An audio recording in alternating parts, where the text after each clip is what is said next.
स्वास्थ्य सेवाओं की गुणवत्ता, चुनौतियों का सामना और नए बदलाव, इन सभी विषयों पर आज होगी खुलकर बातचीत। हमारे साथ स्टूडियो में मौजूद हैं भोपाल के CMHO doctor Manish Sharma ji. Sir, बहुत बहुत स्वागत है आपका। थैंक यू, बहुत बहुत धन्यवाद। सर, सबसे पहले मेरा आपसे यही सवाल है कि सीएमएचओ बनने तक का सफ़र आपका कैसा रहा? आप कहाँ से बिलोंग करते हैं? पढ़ाई कैसे की? क्या क्या चैलेंजेस और स्ट्रगल फेस किए? देखिए, मेरा करियर की शुरुआत से पहले जो पढ़ाई की बात करेंगे तो पढ़ाई मेरी ग्वालियर से हुई है। ग्वालियर का एक प्रतिष्ठित स्कूल है, कार्मल कॉन्वेंट स्कूल, वहाँ से मैंने 10th पास किया था। फिर बाद में हम लोग को वहाँ पर चूँकि 10th तक ही था, 11th-12th हमने दूसरे सरकारी स्कूल से किया। और फिर उसके बाद उस समय तो पीएमटी होती थी, नीट तो होती नहीं थी, तो पीएमटी की तैयारी करी। और सौभाग्य से या दुर्भाग्य से बात करें तो पहले अटैम्प्ट में मेरा सिलेक्शन नहीं हुआ।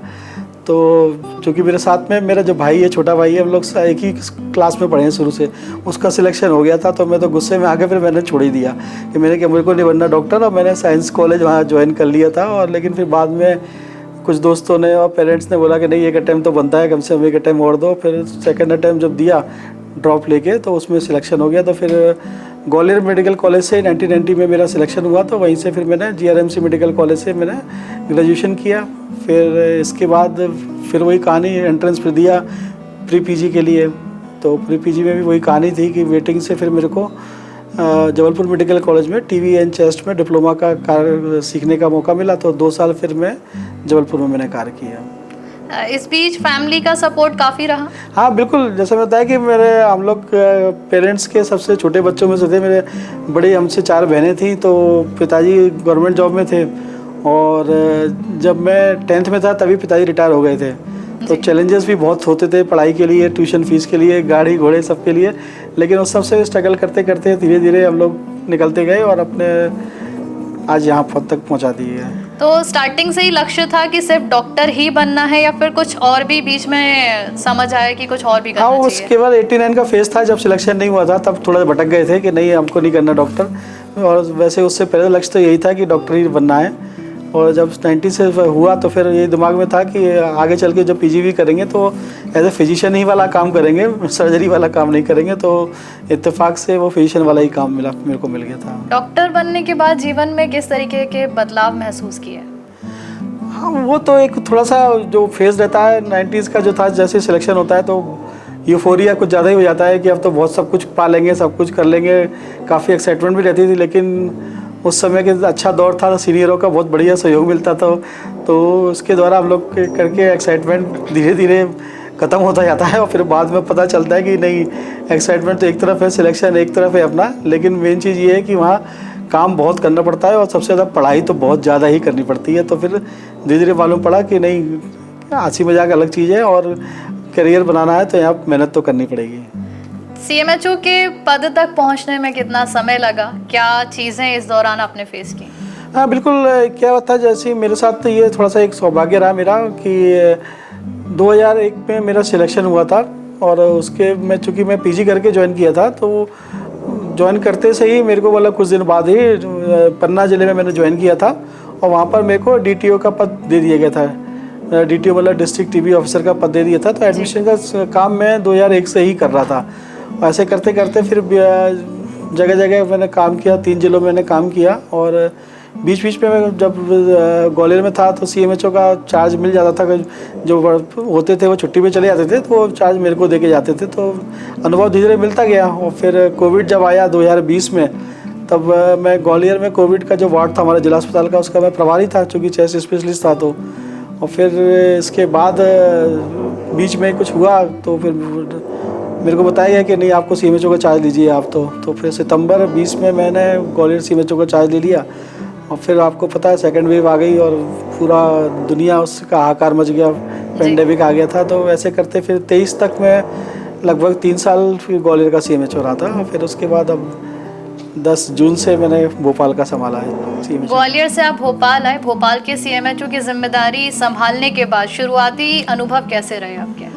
काफ़ी चैलेंजिंग थे। और जैसा मुझे लगा कि नया शहर है और यहाँ पर जैसा मुझे फीडबैक दिया गया था कि थोड़ा डराया गया था कि यहाँ ऐसा होता है वैसा होता है, बहुत प्रेशर में रहोगे, कैसे करोगे।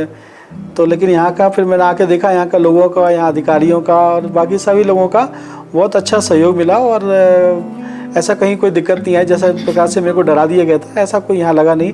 और सभी लोगों का सहयोग मिला, मैं तो बोलूँगा, चाहे गवर्नमेंट डॉक्टर्स हों, प्राइवेट डॉक्टर्स हों और हमारे मीडिया साथी लोगों का, सबका पूरा सहयोग मिला। और जहाँ जरूरत पड़ी मैंने इनसे मार्गदर्शन मांगा तो मुझे मार्गदर्शन भी मिला। किस तरह का डराया गया था आपको? यही कि चूँकि पॉलिटिकल की नगरी है, अपनी पॉलिटिकल का कैपिटल है, तो वहाँ बहुत आपको काम करने के लिए हस्तक्षेप करेंगे, ऐसा करेंगे, अधिकारियों का है तो वो आपसे करवाएंगे, लेकिन ऐसा कुछ भी नहीं लगा यहाँ। तो बिल्कुल स्मूथली काम, यानी पहले ही प्रेशर और राजनीति वाली चीजें बता दी गई। बताया गया था कि हाँ आपको कोई काम आप ढंग से नहीं कर पाओगे, इधर से फ़ोन आएंगे उधर से फ़ोन आएंगे, लेकिन ऐसा कुछ भी नहीं था। मतलब पूरा स्मूथली रहा और ऐसा कोई नहीं करता फालतू में। मेरे को लगा कि भोपाल में स्वास्थ्य सेवाओं की अगर हम वर्तमान स्थिति की बात करें तो आप किस नज़रिए से देखते हैं? नहीं, मैं इसके लिए धन्यवाद देना चाहूँगा हमारे जो भूतपूर्व CMHO है डॉक्टर प्रभाकर तिवारी ने। उनने बहुत अथक प्रयास किया है, बहुत मेहनत की है और मेरे को उनके बारे में, मेरे बड़े भाई के समान है, उनसे मैं अभी भी संपर्क करता रहता हूँ। उनने भोपाल को कई इंडिकेटर्स में पूरे प्रदेश में टॉप पे बैठा के रखा हुआ है। तो मेरे को जो मिली है वो परंपरा, उसको कायम रखने की एक बहुत बड़ी जिम्मेदारी है और काफ़ी अच्छा काम करते हुए उनने, मैं जैसे मैं बताया, इंडिकेटर हमारे कई हैं। मतलब जब मैं आने से पहले मैंने चेक किए थे तो मतलब बहुत अच्छा था। मुझे लगा था कि मुझे ज़्यादा मेहनत नहीं करनी पड़ेगी, यहाँ सब सिस्टम पहले से ही बनाया है, बस उसको मेरे को मेंटेन करना है और उसी से अपने को आगे काम करवाना है, और वही हुआ। तो अच्छा है, यहाँ पर सिस्टम बना हुआ है, काफ़ी बढ़िया काम करते हैं, स्टाफ भी बहुत कोऑपरेटिव है। और जो मैंने मेन फ़र्क देखा ग्वालियर में यहाँ पर, वो यही था कि यहाँ पर लोग एक्टिवली पार्टिसिपेट करते हैं। कुछ भी बोलो तो खुद से आते, मतलब प्रोएक्टिव है, काउंटर एक्टिव नहीं, इंतजार नहीं करते कुछ होने पे, यहाँ पहले से आइडियाज़ देते हैं, कार्य करने के लिए तैयार रहते हैं। तो ये काफ़ी अच्छी पॉजिटिव चीज़ मिली मेरे को यहाँ। हाल ही में अगर हम बात करें तो स्वास्थ्य विभाग द्वारा क्या क्या नए कदम उठाए जा रहे हैं जिससे कि आने वाले समय में हम नए बदलाव देख सकते हैं? देखिए, जैसे अभी माननीय मुख्यमंत्री जी का डैशबोर्ड पे है कि हमारा सबसे पहला उद्देश्य यही है कि मातृ मृत्यु दर और शिशु मृत्यु दर को कम करना। तो वही टारगेट मेरा भी है, उसी के हिसाब से हम लोग काम कर रहे हैं। तो 2-3 पॉइंट जो मैंने यहाँ के चेक करे तो उसमें मुझे लगा कि सबसे पहला जो मातृ मृत्यु दर, शिशु मृत्यु दर को कम करना है, तो सबसे पहला कंडीशन तो यही रहेगी कि आपको पता है हमारे पास में चिकित्सकों की कमी भारी है।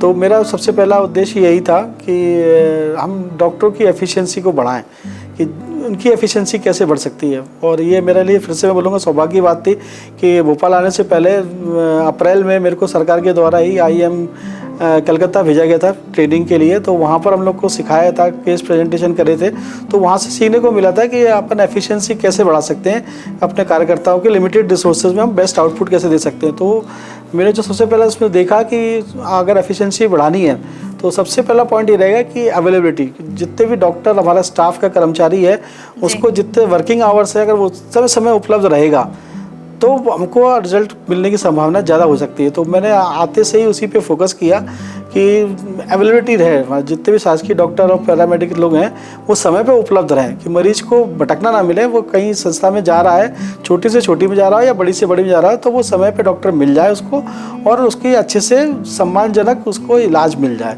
तो ये मेरा पहला फोकस था, उसी पर हम लोग कार्रवाई कर रहे हैं। और मैं फिर से रिपीट करूंगा कि यहाँ के जो स्टाफ था हमारा, बहुत अच्छा सहयोग मिला और अभी भी कर रहे हैं। तो मैंने 2-3 बार राउंड लिया तो उन्होंने बताया कि ऐसी समस्या रहती है। मैंने, देखिए, पारिवारिक समस्या सबकी रहेंगी, लेकिन हमारी जो जिम्मेदारी है, जो हमारा कर्तव्य है कि अपने को मरीजों को बेस्ट टू बेस्ट सम्मानजनक इलाज दिलाना है, तो वो उस पर सहयोग कर रहे हैं और हम लोग काम कर रहे हैं। तो एक पहला ये था। दूसरा था कि जो आशा कार्यकर्ता हैं हमारे, उनको एक बहुत अच्छी जिम्मेदारी दी गई है कि कोई भी अगर बच्चा डिलीवर होता है तो उनको घर जाके उनको उसको विजिट करनी होती है, आशा कार्यकर्ताओं का। तो ये मैंने देखा कि थोड़ा सा इसमें लैक है यहाँ पर, तो उसके लिए हम लोग प्रयास कर रहे हैं। और अभी तक तो अच्छे रिजल्ट मिल रहे हैं हम लोग को कि जो आशा कार्यकर्ता है, बच्चा डिलीवर होने के बाद वो उसके घर जाएगी और चेक करेगी कि बच्चा बीमार तो नहीं हो रहा है। उसको अगर बीमार हो रहा है तो तत्काल नज़दीकी अस्पताल में लेके जाएगी। तो इससे हम लोग जो अपनी शिशु मृत्यु दर है उसको काफ़ी हद तक हम लोग कंट्रोल कर सकते हैं। तो इस 2 पॉइंट पर हम लोग कार्य कर रहे हैं। और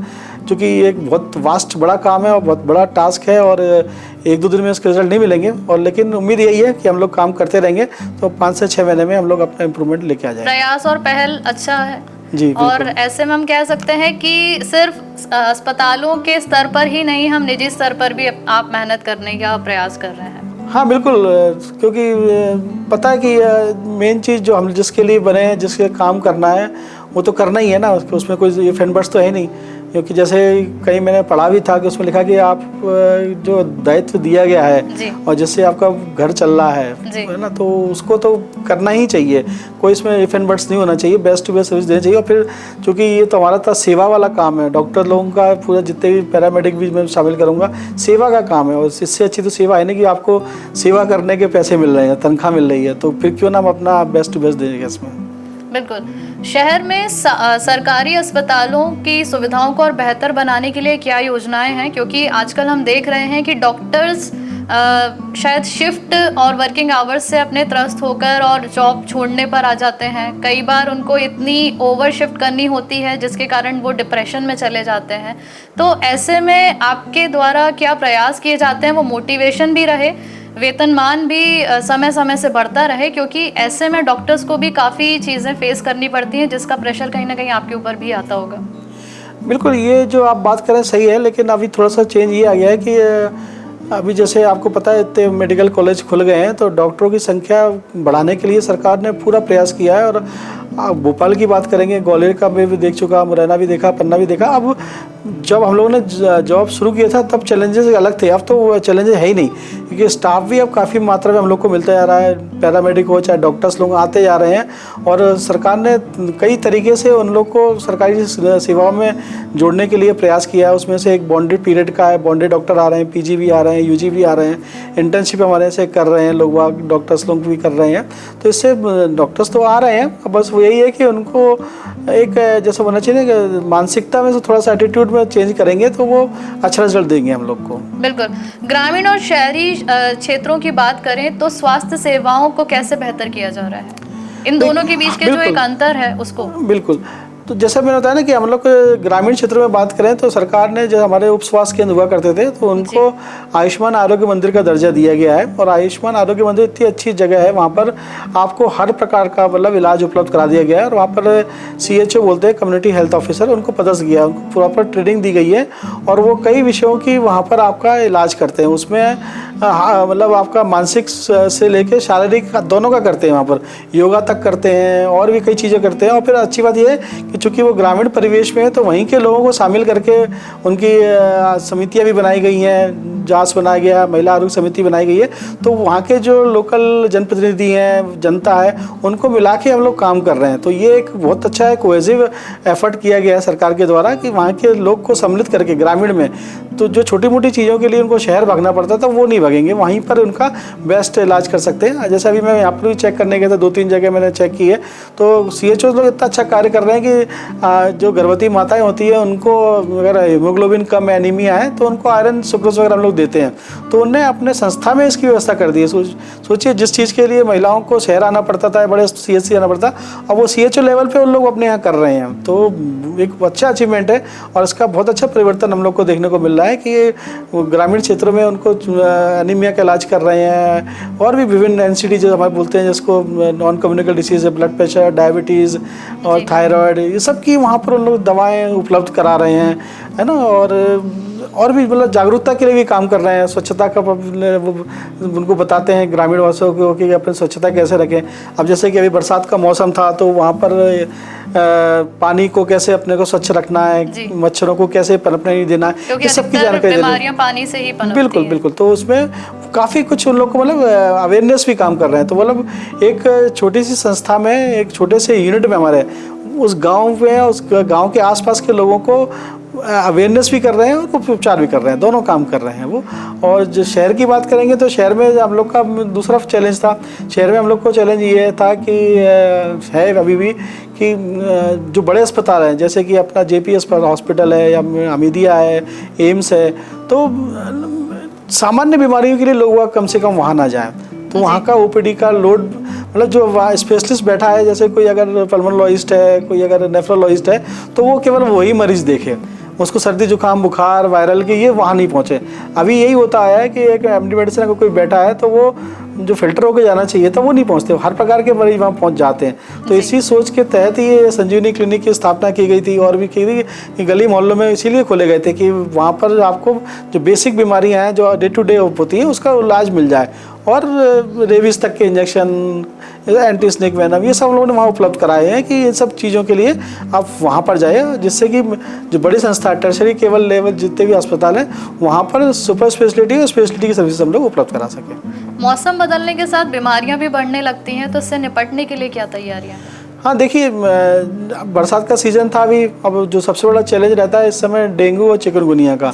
डेंगू चिकनगुनिया मतलब बहुत बड़े विकराल रूप लेता है, और जहाँ से मैं आया हूँ ग्वालियर में, तो वो तो एमपी में टॉप करता था, वहाँ तो 2-2 हज़ार करीब केस निकल जाते थे इस सीज़न में।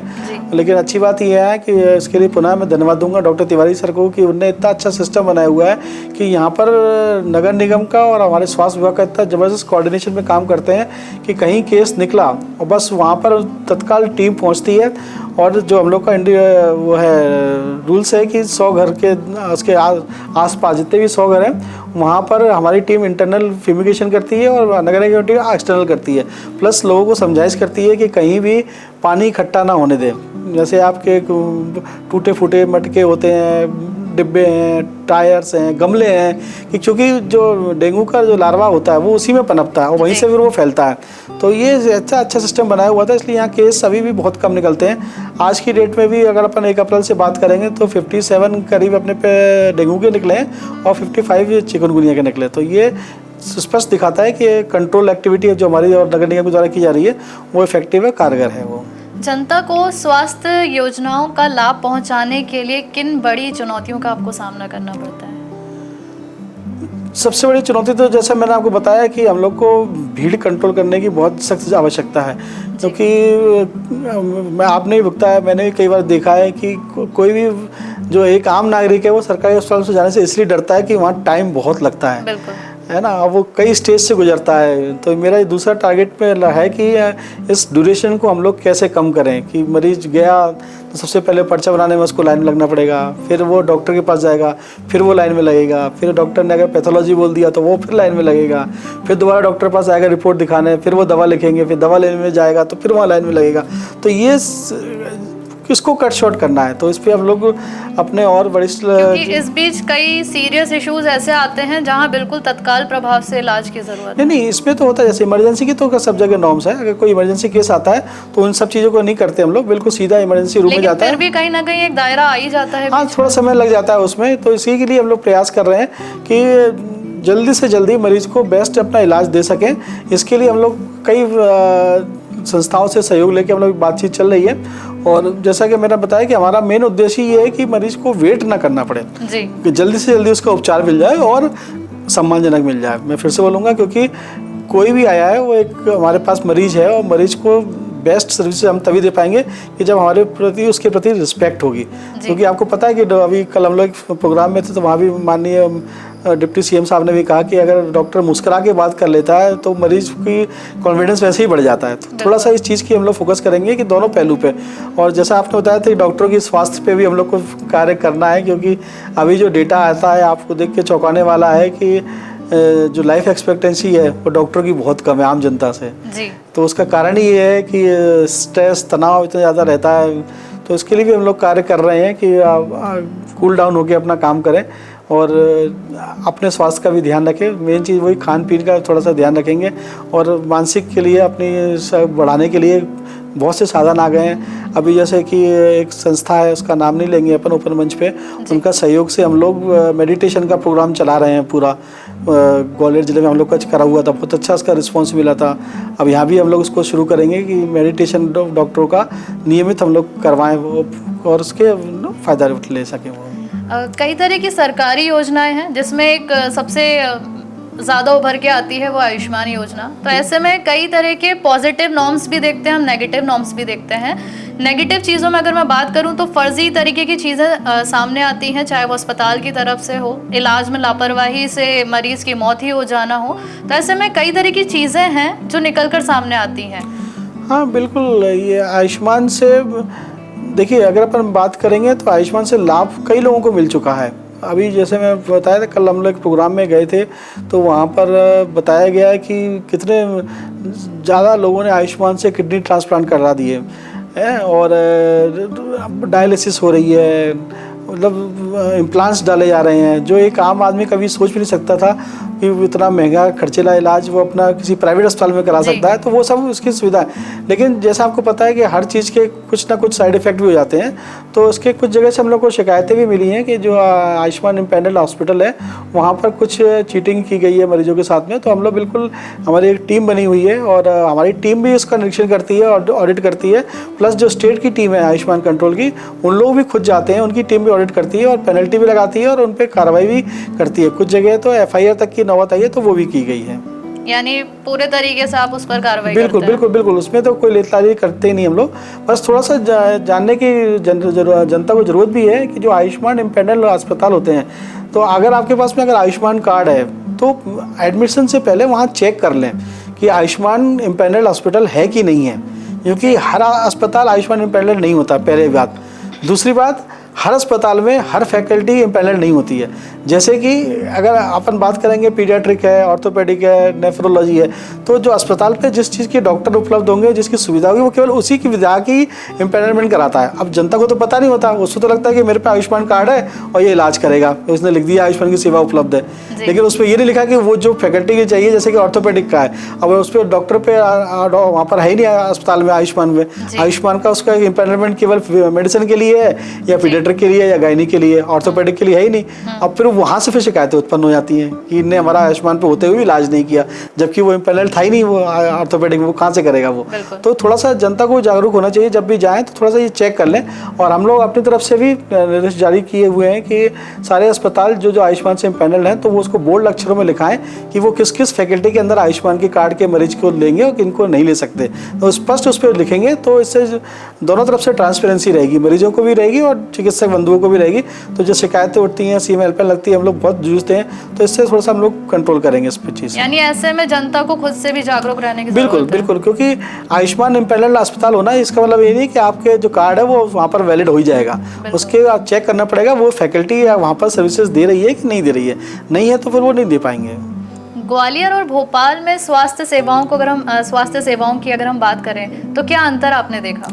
देखिए, बहुत अंतर है। सीधी सी बात है कि कैपिटल है, कैपिटल होने के नाते यहाँ पर हर चीज़ की संख्या भी ज़्यादा है और क्वालिटी भी अच्छी है यहाँ पर। मैं अभी 2-3 यहाँ के डॉक्टरों के CME भी मैंने अटेंड करी, तो मैंने देखा क्वालिटी ऑफ एजुकेशन जो होता है, टीचिंग होती है, वो काफ़ी भिन्न है वहाँ ग्वालियर से। और जैसा फिर से बताऊंगा कि सीखने की इच्छा भी यहाँ मैंने देखा कि जो डॉक्टर्स लोग हैं, चाहे सीनियर लोग हैं, सीखने और सिखाने की इच्छा यहाँ बहुत ज़्यादा है और एक्टिवली पार्टिसिपेट करते हैं। और टेक्नोलॉजी की बात करेंगे तो यहाँ 2-3 ऐसी बड़ी बड़ी चीज़ें, जैसे कि कल मैं एम्स भी गया था तो हार्ट ट्रांसप्लांट कर चुके हैं। सोचिए हार्ट ट्रांसप्लांट कितना मुश्किल काम होता है, तो अपने MP में ये सुविधा उपलब्ध है, हार्ट ट्रांसप्लांट कर दिया, लिवर ट्रांसप्लांट कर दिया। अभी मेरे डॉक्टर साहब से बात हुई थी तो वो बताते कि रिसेंटली हम लोग लंग ट्रांसप्लांट की प्लानिंग कर रहे हैं, तो लंग ट्रांसप्लांट भी करेंगे। तो ये सब चीज़ अभी ग्वालियर में इतनी उपलब्धता नहीं है अभी वहाँ। जी, अब आपके निजी जीवन के बारे में थोड़ी सी बातचीत कर लेते हैं। बिल्कुल बिल्कुल। खाली समय में आपको क्या करना पसंद है? काफ़ी अच्छा क्या लगता है आपको? मेरे को अगर बात करें खाली समय तो वैसे कम ही मिलता है, लेकिन जब भी मिलता है तो मेरा म्यूज़िक बहुत अच्छा, मेरा पैशन है और वो पैशन है मेरा, तो म्यूज़िक सुनना मेरे को काफ़ी अच्छा लगता है। और थोड़ा सा ये इसमें दुर्भाग्य बोलूँगा कि मेरे फादर जो थे वो कई विधाओं में थे, वो म्यूज़िक बजाते थे, खुद इंस्ट्रूमेंट बजाते थे और विशारद बोलते थे उस समय ग्रेजुएशन को, 50s में बोलने म्यूज़िक से थे। तो बजाने की तो नहीं सुन पाए, लेकिन सुनने की इच्छा और क्लासिकल सुनने की इच्छा वो अभी भी है। कर तो नहीं पाते लेकिन सुनते हैं, तो गज़लें सुनना और ये सब मेरे को बहुत अच्छा लगता है। और कुछ टाइम मिल जाता है तो फिर किताबें पढ़ने का, मुझे पॉजिटिव मेंटल एटीट्यूड की किताबें पढ़ना बहुत अच्छा लगता है, तो वो मेरे में बहुत अच्छा स्टॉक भी है। तो ये 2 काम मेरे को काफ़ी अच्छा लगता है। गज़लें सुनना ज़्यादा अच्छा लगता है? बहुत अच्छा लगता है। कॉलेज के समय आप कैसे रहे? मतलब एक होता है पढ़ाकू बच्चा और एक होता है स्टूडियस, मतलब स्टडीज़ के अलावा बहुत मस्त मौला टाइप्स। हमारा जो दूसरा वाला वर्ड यूज़ किया वो ज़्यादा सही था, पढ़ाकू तो हम कभी नहीं थे और मस्त मौला टाइप थे। और उसको मतलब गलत नहीं होगा मैं ये बोलूँ कि धक्का लगा के पास होते थे सारे जितने भी हम लोग के 4 प्रोफ होते थे सब में धक्का लगा के मतलब पास हो जाते थे। और ये अच्छा था वो समय, अच्छा गुजरा और सीखने को प्रयास तो बहुत करते थे, लेकिन कुछ ना कहीं हो जाता था तो मतलब धक्का ही लग पाता था। और मतलब ऐसे भी नहीं थे कि बिल्कुल ही नीचे थे, लेकिन हाँ बीच वाले जो मीडियोकर वाले आते थे तो उस स्टेज तक पहुंच जाते थे। बिल्कुल, मतलब आपने अपना स्कूल और कॉलेज टाइम काफ़ी एंजॉय किया। बहुत, ये उसमें तो कोई दो राय नहीं है कि स्कूल लाइफ हो चाहे कॉलेज लाइफ हो।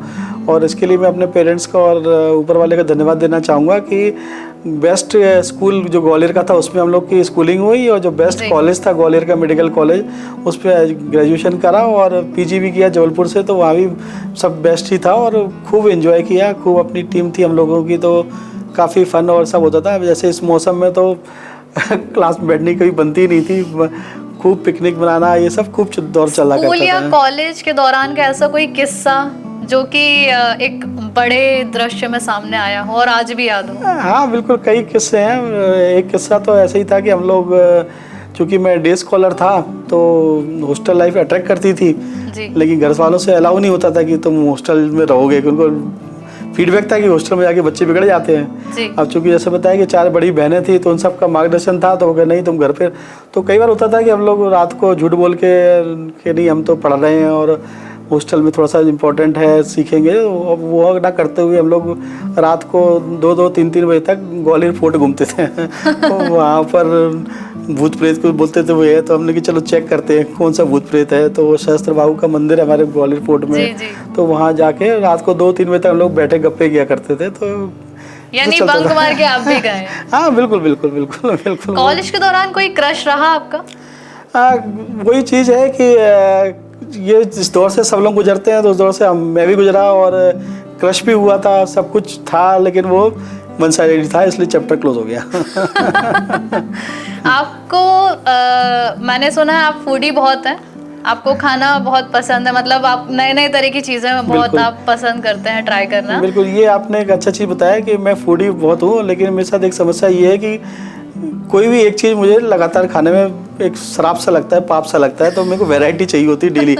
चाहिए थोड़ी सी, मतलब बहुत थोड़ा खाता हूँ मैं, लेकिन सेम चीज़ मैं रेगुलर नहीं खा सकता। जैसे कोई बोले कि आपने को, जैसे अभी मैं यहाँ पर हॉस्टल में रह रहा हूँ तो मैं बेचारा जो मेरा किचन वाला है वो परेशान हो जाता है कि सर रोज़ नई डिमांड कर देते हैं, खाते थोड़ा सा ही है लेकिन रोज़ सेम चीज़ नहीं चाहिए। मेरे को नहीं खपता, मैं सेम चीज़ नहीं खा सकता। ऐसे में आप तो हेल्थ कॉन्शियस भी हैं। हाँ बिल्कुल बिल्कुल, हेल्थ कॉन्शियस तो है, लेकिन अभी क्या है ना, थोड़ा सा सब डिस्टर्ब हो गया है। मैंने जब ग्वालियर के CMHO से पद से हटा था तब 2 साल का पीरियड ऐसा था कि जब मैंने अपने हेल्थ पे बहुत काम किया।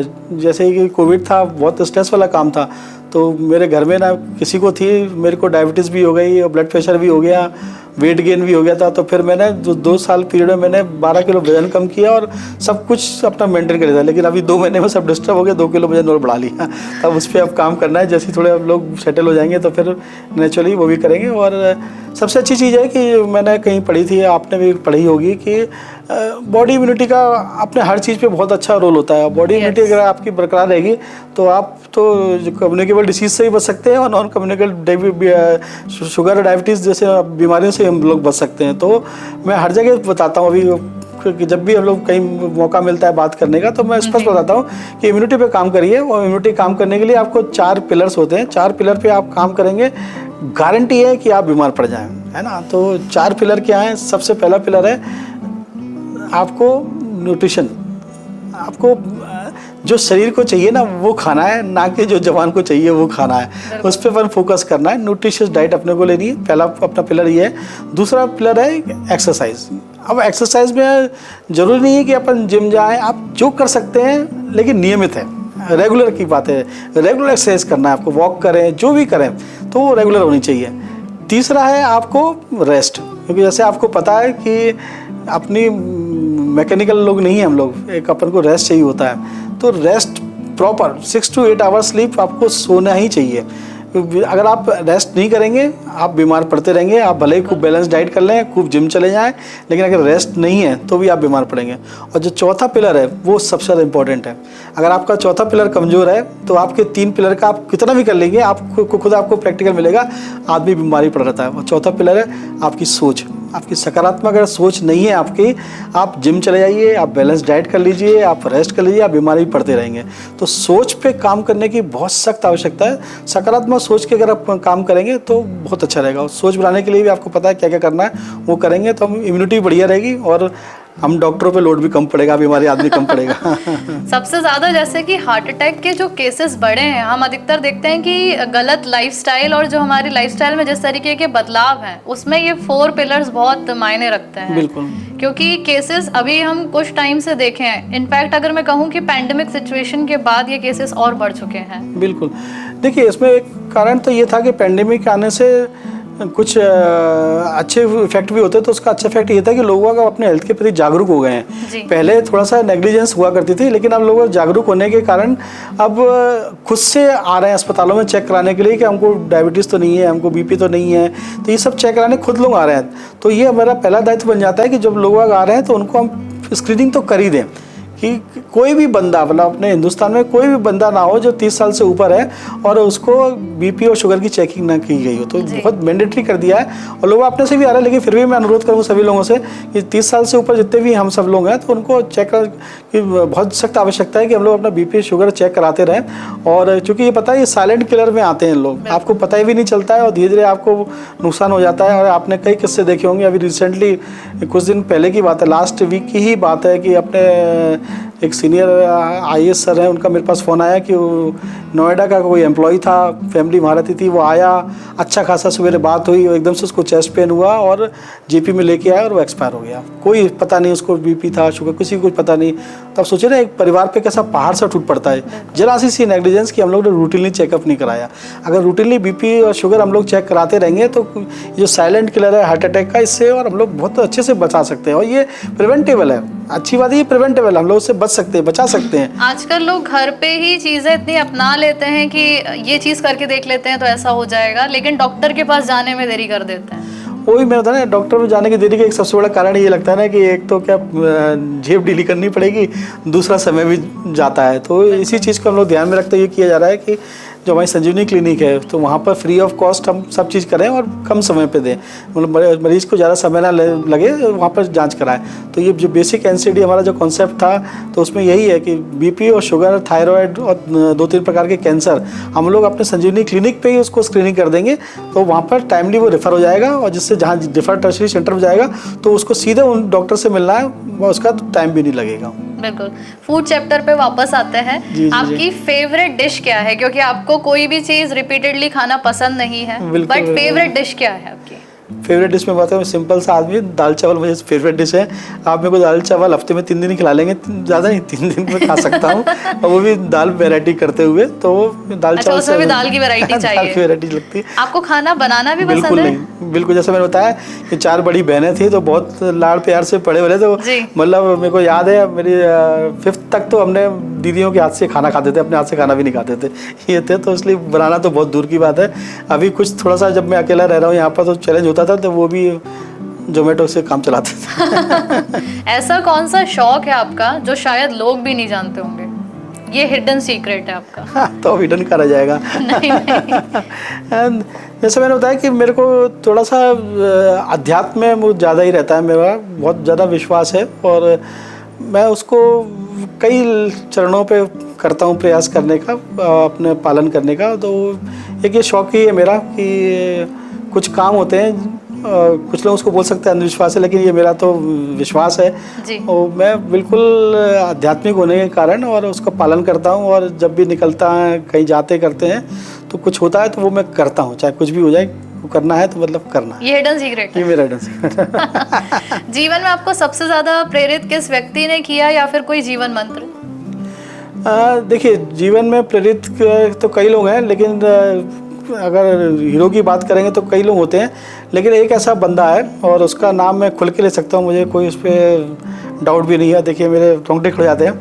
मेरा दोस्त है, वो मेरा दोस्त है, उसका नाम है डॉक्टर जमाल यूसुफ। अगर आपने नाम शायद नहीं सुना होगा, वो अपने दिल्ली में GV पंत का कार्डियोलॉजी का HOD है। समय हम लोग की स्कूलिंग और कॉलेज हम लोग सब साथ में करा हुआ था। और स्कूलिंग में जब मैंने जैसे बताया कि 89 में मेरा सिलेक्शन नहीं हुआ था, उसका हो गया था, तो मैं उससे और अपने भाई से नाराज़ हो गया था कि इनका हो गया, मेरा नहीं हुआ, मैंने छोड़ दिया था कि मेरे को मेडिकल करना ही नहीं है, इन लोग का हो गया। लेकिन वो आया, मेरे को समझाया, मेरे पिताजी को समझाया कि नहीं अंकल इसको एक अटेम्प्ट और दो, ये कर लेगा, मेरे को पता है इसकी क्वालिफिकेशन है। तो उसके दम पे हमने दोबारा बैठे और सिलेक्शन हुआ। और फिर आज तक मेरा कोई भी बड़ा डिसीजन होता है मैं उससे ज़रूर सलाह लेता हूँ। मतलब कॉलेज लाइफ में भी आप जान कर हंसेंगे कि हम लोग अपनी जो हमारी किताबें होती थी हम उसके पास पहुँच जाते थे। और ये भगवान का मतलब बोलूँगा उन्हीं की देन थी कि वो मेरे से सीनियर हो गया और उससे पूरा गाइडेंस मेरे को मिलता रहा कि क्या पढ़ना है क्या नहीं पढ़ना है। और आप लोग हंसेंगे कि उसने अगर हमारी मेडिसिन की बुक थे रिसर्च उसमें ये चैप्टर निशान लगा दिया तो हम चैप्टर का हेडलाइन भी नहीं पढ़ते थे, नीचे का पूरा पढ़ लेते थे। फिर बाद में एग्जाम पढ़ा तो है लेकिन कहाँ से पढ़ा ये याद ही नहीं रहता था। तो बोला ऐसा था।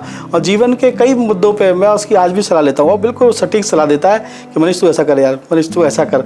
अब ऐसे भोपाल आया तो मैंने उसको पूछा यार, मैंने जमाल यार भोपाल हो गया मेरा तो उसने बताया तू जा तो रहा है ठीक है लेकिन याद रखना कि अपना घर ही होता है तो लौट के ग्वालियर जरूर आना है। तो वह उसी पे प्रयास करूँगा कि लौट के घर जाना है। जी, काम में इतनी व्यस्तता के बीच आप परिवार के लिए समय कैसे निकालते हैं? इसके लिए फिर मैं बोलूँगा कि धन्यवाद है भगवान का ही और कि हमको एक ऐसी जीवन साथी मिली हुई है कि वो हाउसवाइफ तो नहीं बोलूँगा, वो पूरा सब काम बच्चों से लेके बाहर का मेरे को कभी आज तक नहीं पता।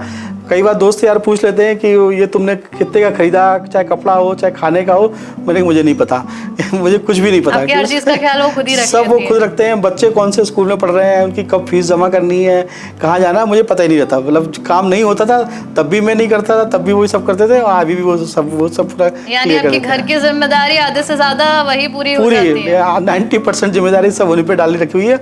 और इसी का कारण है कि मेरा बड़ा बेटा आज भी मतलब जॉब करता है, अभी 3-4 साल हो गए गुड़गांव में जॉब कर रहा है वो।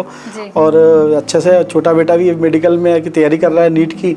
तो वो सब वो हर चीज़ वो माँ से ही पूछते हैं। बोलते हैं डैडी से पूछेंगे, डैडी तो बोल देंगे हाँ कर लो देख लो ये इनका एक ही जवाब रहता है। बाकी क्लियर वो माँ से ही पूछते हैं। तो बच्चे खुद से मेडिकल फील्ड में गए हैं या आपने उनको? नहीं, छोटा वाला तो खुद से है क्योंकि वो जैसे होता है ना कोई ना कोई रोल मॉडल बन जाता है। तो मेरा एक दोस्त है, मेरा बैचमेट ही है, वो न्यूरो सर्जन है, तो वो हमारे घर आता रहता है, अभी भी आता रहता है। तो उसको देख के छोटा बेटा थोड़ा सा मोटिवेट हो गया कि मेरे को भी न्यूरो सर्जन बनना है, मेरे को न्यूरोलॉजी चाहिए। तो अब देखते हैं भगवान की जैसी मर्जी होगी। तो अभी जो प्रयास ये कर रहा है कि उसका मेडिकल हो जाए, फिर अगर चॉइस मिलेगी तो नेचुरली वो न्यूरो सर्जन ही बनेगा। अच्छा, मैडम सारी जिम्मेदारी निभा लेती हैं लेकिन कहीं ना कहीं नाराज तो हो ही जाती होंगी, रूठती तो होंगी। नाराज का कारण ये होता है कि वो मैं घर पे ध्यान नहीं देता, घर वालों पे ध्यान नहीं देता, अपने धुन में रहते हैं बस। तो इसी थोड़ी नाराजगी रहती है। और दूसरा एक चीज़ है कि थोड़ा सा मेरा एब्सेंस माइंड के बारे में परेशान रहते हैं कि वो बोल रहे हैं बैठ रहे हैं, मैं कहीं और रहता हूँ।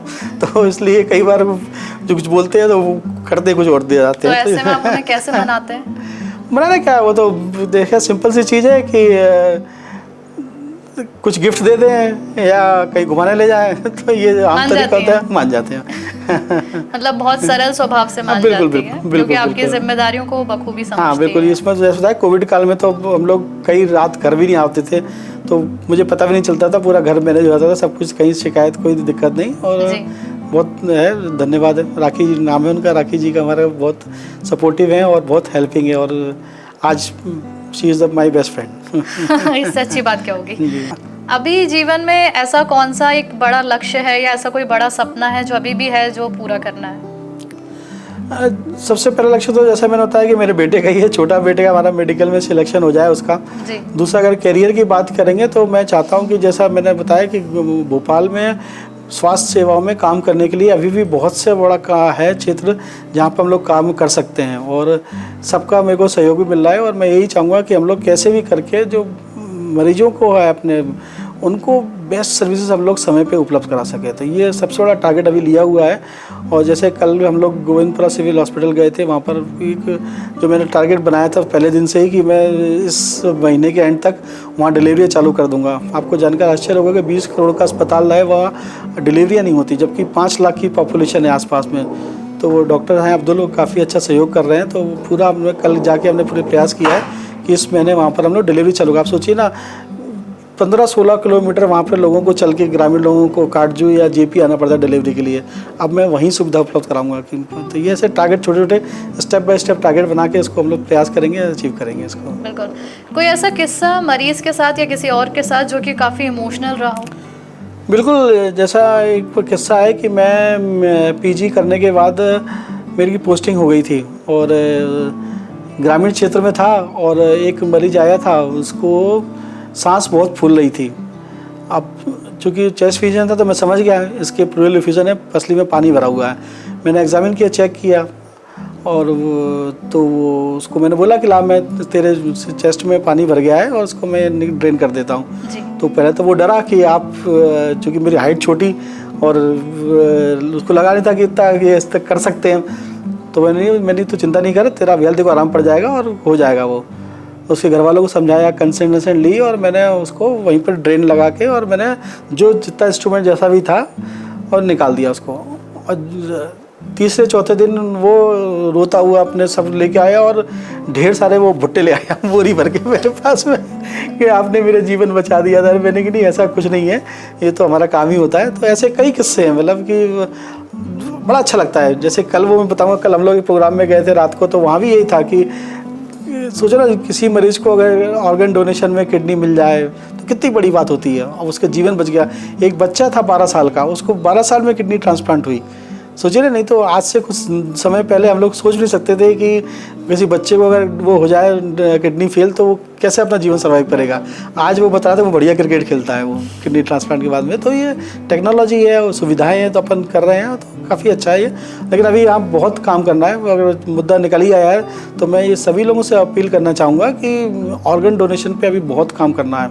अभी हमारे हिंदुस्तान में अगर MP की बात करें तो 0.7% ही लोग अपना डोनेट करते हैं, बॉडी डोनेट करते हैं। तो मेरा अनुरोध रहेगा कि अपन इस चीज़ पे काम करें, क्योंकि भगवान का दिया हुआ शरीर अगर अपने को अमर करना है तो ये इसी तरीका है कि हम बॉडी को डोनेट करें, किसी और के काम में आ सकता है। कैडावर डोनेशन हमारे लिए बहुत ज़रूरी है कि कोई अगर ब्रेन डेड है तो उसके ऑर्गन डोनेट करके हम कितनी ज़िंदगी बचा सकते हैं। 4 से 5 ज़िंदगी हम लोग बचा सकते हैं। तो एक आपका ही खून का शरीर कहीं और में जाएगा, है ना। तो ये थोड़ा सा काम करने की आवश्यकता है। तो इससे हम लोग कई लोगों के जीवन में सुधार कर सकते हैं। 2 से 2.5 लाख लोग हैं भी जिनको अभी किडनी की ज़रूरत है। तो इसके लिए अगर अपन लोग मिलके काम करेंगे तो कई लोगों का जीवन हम लोग अच्छा बना सकते हैं। बिल्कुल। भोपाल में आप जब से हैं अभी तक आप कहीं घूमने गए?